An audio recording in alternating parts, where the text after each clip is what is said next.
The 2018 Winter Olympic Games are officially over, with the closing ceremony bringing down the curtain on PyeongChang's turn in the global spotlight. There were no shortage of highlights on the snow and ice. Norway ruled, dominating the rest of the world in the final Olympic medal count. Ester Ledecka of the Czech Republic wowed, becoming the first woman to win an Olympic gold medal in two different sports at the same Winter Olympic Games.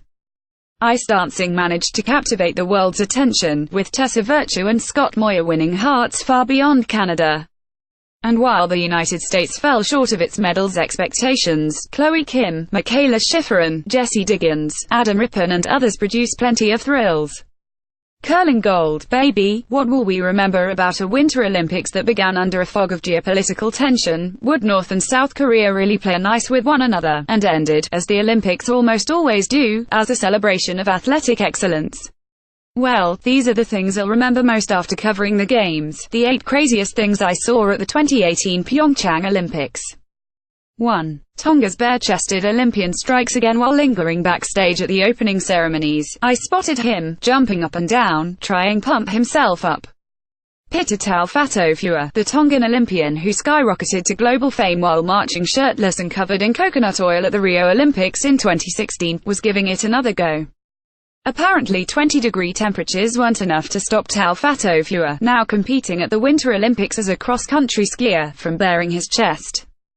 "I'm warm," Tao Fatofua shouted before entering the stadium. "Eely," I thought. But a little chill went a long way. Fans swooned while the Tongan flag bearer froze.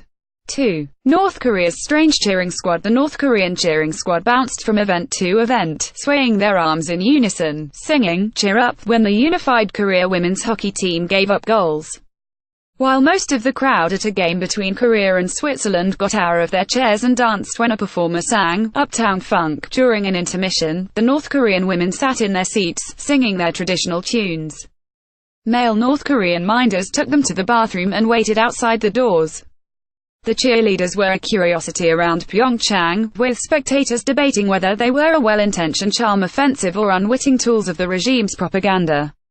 3. Russia's Olympic doping scandal. In curling, like so many others, I did double-take when I saw the headlines. Russian curler fails drug test. Really? First of all, curling's a game that involves sweeping. Billions of people use broomsticks without resorting to performance-enhancing substances, except, perhaps, for morning coffee. Second, Russia was nearly kicked out of these Olympics thanks to the country's state-sponsored doping scheme during the Sochi Olympics. In fact, the International Olympic Committee, IOC, dubbed the team in PyeongChang Olympic athletes from Russia, and didn't let the Russians compete under their own flag. But at least Russia got to show up. And this was thanks the IOC got a Russian curler doping. Russian curler Alexander Krushelnitsky was stripped of the mixed doubles curling bronze medal he won with his wife, Anastasia Bryzgalova. And after Russian bobsled Nadezhda Sergeeva also failed a drug test, she had even worn a shirt that read, "I don't do doping." The IOC declined to reinstate the Russian Olympic Committee and the Russian flag at the PyeongChang closing ceremonies.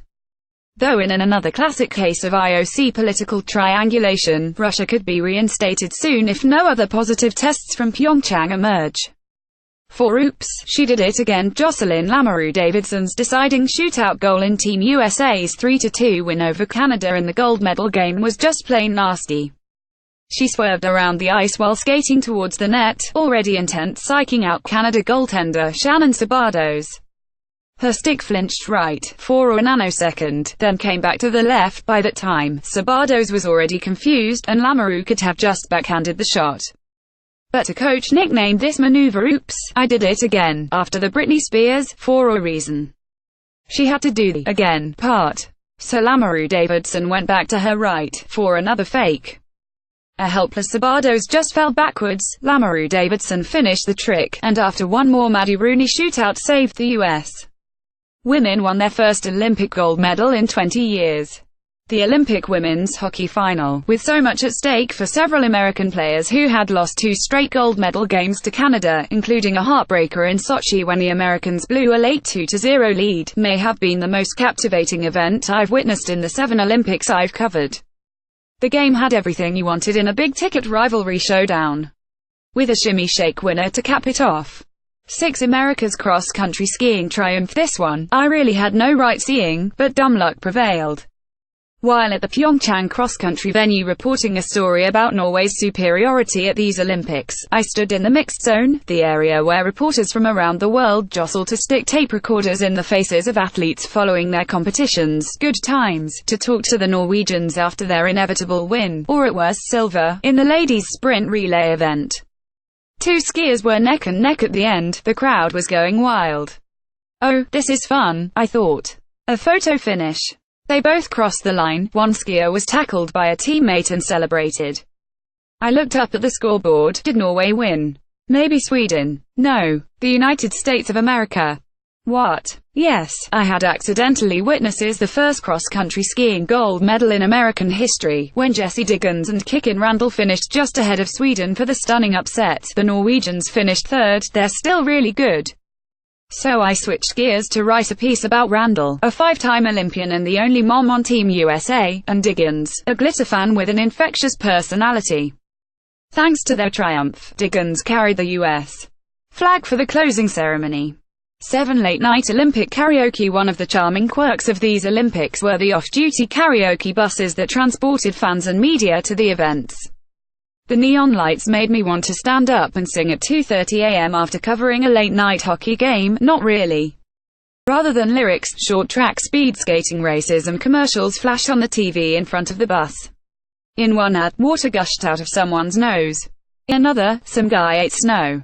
8. Snowboarder Red Jared's run of a lifetime. The crushed Fitz beer cans were scattered in the snow, on a Sunday morning in PyeongChang. Must mean I'm hanging out with the family of Red Gerard, the 17-year-old slope-style snowboarder who won a gold during the second day of Olympic competition. No family was determined to treat their Olympic experience like a concert tailgate more than Gerard's. Cleveland transplants now living in Colorado. They stocked a cardboard box with Fitz, a South Korean beer. After Gerard finished his last runs, and the judges flashed the scores, cousins and nephews and brothers and sisters went berserk.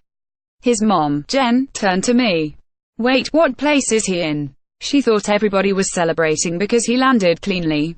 She had no idea he was about to win it all. Gerard won gold. The Winter Olympics created their memories. Let's all raise a Fitz.